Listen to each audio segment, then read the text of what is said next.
የተወደዳችሁና የተከበራችሁ የኢትዮኒውስ ቤተሰቦች እንደምናላችሁ ሰላምታችን በያላችሁበት ይድረስ። እነሆ አዳዲስና ወቅታዊ መረጃዎችን አዘጋጅተን ወደ እናንተ ማድረስ ጀምረናል።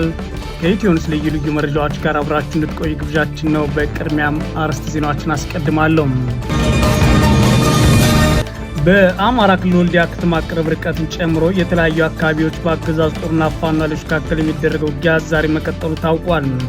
በሌላ በኩል ለ8 ዓመታት በውስጥ ጦርነቱ ለደረሱ የአየር ጥቃቶች አስፈጻሚ የሆኑት የአገዛዙ አየር ኃይል ዋና አዛዥ ሌተናል ጄኔራል ይልማ መርዳሳም ወደ ውጊያ የምንገባ ከሆነ አየር ኃይላችን የጠላትን ህልውና እስከ ወዲያኛው የሚያከስም አስተማማኝ መች ኃይል መሆኑ በተግባር ያረጋግጣል ሲሉ ዝተዋል።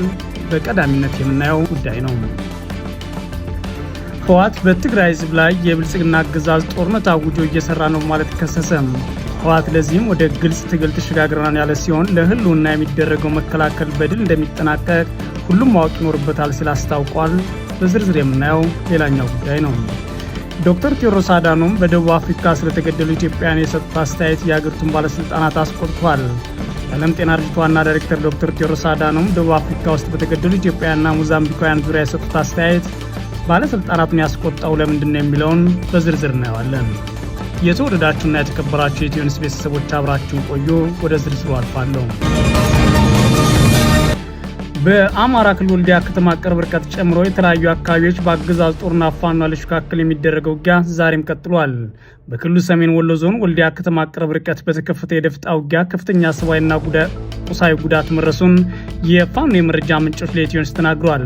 ሰኔ 8 2018 ዓ.ም የፋኖ ኃይሎች በዞኑ ጉባ ላፍቶ ወረዳ ከወልዲያ ቅርብ ርቀት ሰዋ ሜዳ የተባለ አካባቢ በከፈቱት ድንገተኛ ጥቃት በርካታ የአገዛዙ ወታደሮች መገደላቸውን አፋብን ምኒልክ ይፋ አድርጓል። የአገዛዙ ጦር ከወልዲያ ከተማ በአካባቢው በወታደራዊ ተሽከርካሪ ጉዞ ላይ ሳለ ነው የፋኖ ኃይሎች ውጊያ እንደከፈቱበት የተሰማው። በዚህ ውጊያ ከተገደሉት የአገዛዙ ጦር አባላት በተጨማሪም ከ15 በላይ የሚሆኑት ቆስለው ወደ ወልዲያ ሆስፒታል ለሕክምና ገብተዋል ብሏል አፋብን። የደፈጣ ጥቃቱን ተከትሎ የአገዛዙ ጦር በአካባቢው በከፈተው ተኩስ አንድ የ9 ዓመት ታዳጊና አንድ አዛውንት መገደላቸውን የመረጃ ምንጮች ተናግረዋል። በተመሳሳይ በዛሬው ዕለት ሰኔ 9 2018 ዓ.ም በደቡብ ጎንደር ዞን አመራሮችን አጅቦ ሲጓዝ በነበረ የአገዛዙ ጦር ላይ በተከፈተው ውጊያ ጉዞ መስተጓጎሉ ተሰምቷል።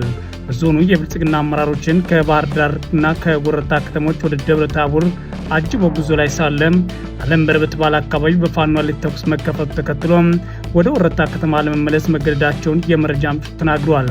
ሆኖም በተከፈተው ውጊያ የደረሰው ጉዳት በተመለከተ ይህ ዘገባ እስከተጠናከረበት ጊዜ ድረስ ለማወቅ አልተቻለም። በክልሉ ሸዋ ቀጠና የተለያዩ አካባቢዎችም በአገዛዙ ጦርና ፋኖ ኃይሎች መካከል ውጊያ ዛሬ መቀጠሉ ተሰምቷል። ዛሬው ዕለት ሰኔ 9 2018 ዓ.ም በይፋት ቀጠና ማጀቱ ዙሪያ በተደረገ ውጊያ በርካቶች የሞትና የአካል ጉዳት ደርሶባቸዋል ተብሏል። በተለይም የፋኖ ኃይሎች ባደረጉት ውጊያ ከሜሜሴና እንዲሁም ጨፋ ሮቢት ከተሞች ወደ ማጀቴ ቀጠና የተቀሰቀሰው የአገዛዙ ጦር ላይ ከፍተኛ ጉዳት ተመዝግቧል ሲሉ ነው የመረጃ ምንጮች የተናገሩት። በተመሳሳይ በቀጠናው አንጾቂያ ገምዛ ወረዳ የፋኖ ኃይሎች በከፈቱት ድንገተኛ ጥቃት የፖሊስና የሚሊሻ አባላት መገደላቸውን አፋብን ይፋ አድርጓል። የፋኖ ኃይሎች ሰኔ 8 2018 ዓ.ም በወረዳው መኮይ ከተማ በመግባት የአገዛዙ የፖሊስ ጣቢያ ላይ ተኩስ በመክፈት ጉዳት አርሰዋል ተብሏል። በተጨማሪም መኮይ ቴክኒክ ማሰልጠኛ ውስጥ ካምፕ ባደረገው የአገዛዙ ኮማንዶ ጦር ላይ የፋኖ ኃይሎች ጥቃት ከፍተው የጦር አባላት ላይ የሞትና የአካል ጉዳት አርሰዋል ሲሉም የፋኖ የመረጃ ምንጮች ተናግረዋል። በሌላ በኩል የአገዛዙ አየር ኃይል ዋና አዛዥ ሌተናል ጄኔራል ይልማ መርዳሳ ወደ ውጊያ የምንገባ ከሆነ አየር ኃይላችን የጠላትን ህልውና እስከ ወዲያኛው የሚያከስም አስተማማኝ መች ኃይል መሆኑን በተግባር ያረጋግጣል ሲሉ ዝተዋል። ጄኔራል ይልማ መርዳሳ አስተማማኝ ኃይል ገንብተናል ሲሉ ለበታች መኮንኖቻቸው የተናገሩ ሲሆን አየር ኃይሉ በቴክኖሎጂና በዲጂታል የጦር ትጥቆች የታጀበ በመሆኑ በቀጠናው የማይበገርና አስተማማኝ ኃይል ነው ሲሉ አስታውቀዋል። ላለፉት 8 ዓመታት በአገር ውስጥ ጦርነት በራሱ ሲጋ ላይ የአየር ጥቃት በማድረስ የሚወነጀለው አየር ኃይል የሚመሩት ሌተናል ጄኔራል ይልማ መርዳሳ አሁን ላይ በዘመናዊ አውሮፕላኖችና ሄሊኮፕተሮች የታገዘ ፈጣን የኃይል ስምሪት የማድረግ የሎጂስቲክስ አቅም ገንብተናል ሲሉም አሁንም በህዝባቸው ጥያቄ ላይ ዛቻና ማስፈራሪያዎችን ተናግረዋል።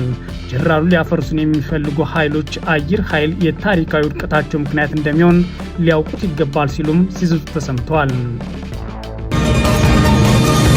ህወሓት በትግራይ ህዝብ ላይ የብልጽግና አገዛዝ ጦርነት አውጆ እየሰራ ነው ማለት ከሰሰ። ህወሓት ለዚህም ወደ ግልጽ ትግል ተሸጋግረናል ያለ ሲሆን ለህልውና የሚደረገው መከላከል በድል እንደሚጠናቀቅ ሁሉም ማወቅ ይኖርበታል ሲል አስታውቋል። ህወሓት ባወጣው አጭር መግለጫ የብልጽግና ሁለተኛ ዙር የጦርነት ትንኮሳ በማታለልና በማጭበርበር አይደበቅም በማለት ያስታወቀ ሲሆን የብልጽግና ስርዓት አሁንም የጦርነት ነጋሪት በመጎሰም ላይ ነው ብሏል። ሁሉም ልዩነቶች በኃይል ለመፍታት በማመን በትግራይ ህዝብ ላይ ጄኖሳይድ የፈጸመው ስርዓቱ አሁን ደግሞ ሁለተኛ ዙር ጄኖሳይድ ለመፈጸም በተደጋጋሚ የጠባጫሪነት ተግባር እየፈጸመ ይገኛል ሲል ህወሓት ከሷል። በተለያዩ የትግራይ አካባቢዎች እየተፈጸመ ያለውን የድሮን ድብደባዎች ሁነኛ ማሳያዎች ናቸው ያለው ህወሓት ከጫፍ ጫፍ የትግራይ አካባቢዎች ወታደሮችና የጦር መሳሪያዎችን በማዝመት ፉከራ ላይ ናቸው ማለትም የብልጽግና ስርዓት ከሷል። አገዛዙ በትግራይ ህዝብ ላይ በጣለው ክልከላና ከበባ ምክንያት የትግራይ ህዝብ በሕክምናና ቁሳቁስ እንዲሁም መሰረታዊ ሸቀጦች እጦት እንዲያለቅ ስራ ላይ ተጠምዷል ያለው ህወሓት በተለያዩ መጠለያ ማዕከላት የሚገኙ ወገኖች ወደ ቀያቸው ከመመለስ ይልቅ ተቆራርጦ የሰጣቸው የነበረው እርዳታ ጭምር ለ3 ወራት እንዲቋረጥ አድርጓል። ይህም የዘር ማጥፋት ፕሮጀክት አካል ነው ብሏል። በአጠቃላይ የብልጽግና ስርዓት በትግራይ ህዝብ ላይ ዳግም ጦርነት አውጆ እየሰራ ቢሆንም እስካሁን ወደ ግልጽ ጦርነት ያልተገባበት ምክንያት ግን በትግራይ ህዝብ በኩል ባለው ትዕግስትና በእኛ በኩል ባለው ምክንያታዊነት ነው ብሏል። ህወሓት በመግለጫው ሊበሏት የፈልጓትን አሞራ ጅግራናት ይሏታል እንደሚባለው ተረት የትግራይ ህዝብና መንግስት በከፍተኛ ትዕግስት ሁኔታዎችን እንዲያልፉ በሚሰሩበት ሁኔታ ግን የብልጽግና ስርዓት የትግራይን ህዝብ በጠብጫሪነት ለመክሰስ ክስ እያቀረበ ያለ ሲሆን በወታደራዊ ዝግጅቶቻቸውን በፕሮፓጋንዳ ለማጀብ ባለስልጣናቱ በከፍተኛ ትዕግስት ለሚገኙ የትግራይ ህዝብ እንደ ጠብጫሪነት በመክሰስ የማደናገሪያ ፖለቲካ ህይወታቸውን ገፍተውበታል ሲልም ወንጅሏል።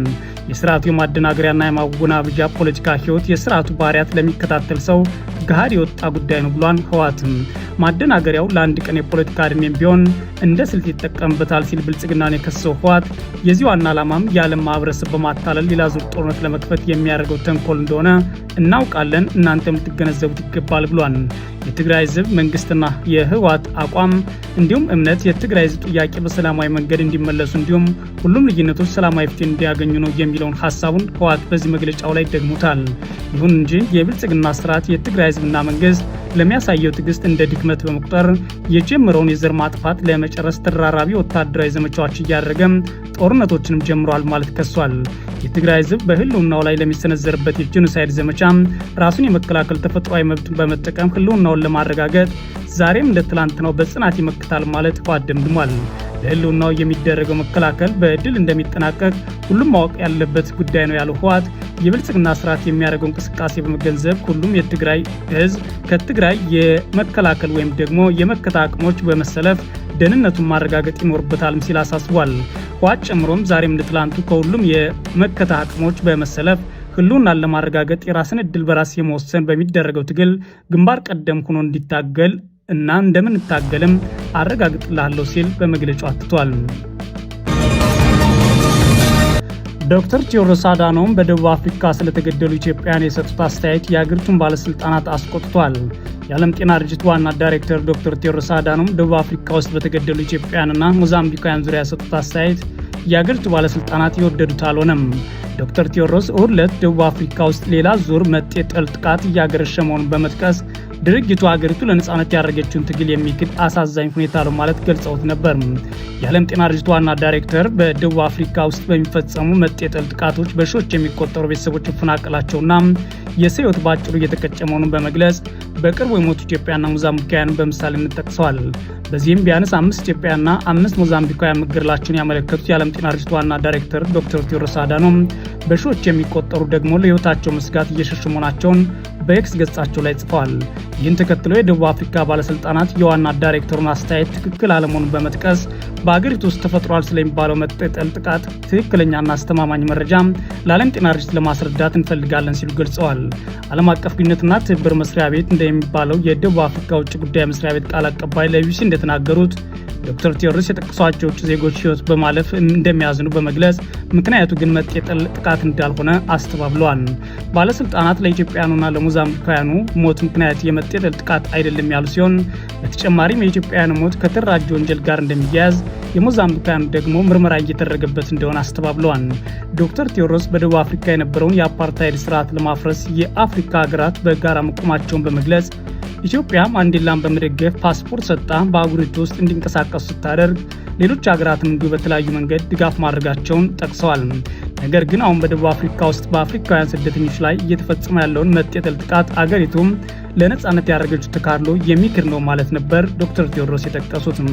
ዋና ዳይሬክተሩ ጨምረውም አለመግባባቶችና ቅሬታዎች በደቦ ጥቃትና በጅምላ ጥቃት ሳይሆን በህግ ስርዓትና በህግ የበላይነት ብቻ ነው መፍትሄ ሊያገኝ የሚገባቸው ማለት በስደተኞች ላይ የሚንጸባረቀው ጥላቻ እንዲቆም ጥበቃ እንዲደረግላቸውና ሰብአዊነት እንዲከበርም ጥሪ አቅርበው ነበር። ባለፉት ሳምንታት በደቡብ አፍሪካ ውስጥ ጸረ አፍሪካውያን ስደተኞች ስሜቶች በይፋና በተዘዋዋሪ ሲንጸባረቅ ቆይተዋል። መንግስት ህጋዊ ያልሆኑ ስደተኞች እንዲቆጣጠር የሚጠይቁ በርካታ የተቃውሞ ሰልፎችን በመላ አገሪቱ ተካሂደዋል። በተጨማሪም በውጭ ዜጎች ላይ ያነጣጠሩ ጥቃቶች የሚመለከቱ ዘገባዎች ሲወጡ ቆይተዋል። ነገር ግን ከእነዚህ ጥቃቶች ጋር በተያያዘ ዝርዝር መረጃና ቁጥሮች ከመንግስት እስካሁን አልተሰጡም። መንግስት በህገ ወጥ ስደተኞች ላይ እርምጃ እየወሰደ መሆኑና ዜጎች ህግን በእጃቸው ማስገባት ምንም አይነት እርምጃ እንዳይወስዱ ሲያስጠነቅቅ ቆይቷል። የዜጎች ደህንነት ያሰጋቸው ጋናና ናይጄሪያ የመሳሰሉ ሀገራት ፍላጎት ያላቸው ዜጎች ከደቡብ አፍሪካ ማስወጣት መጀመራቸውም መዘገቡ ይታወሳል።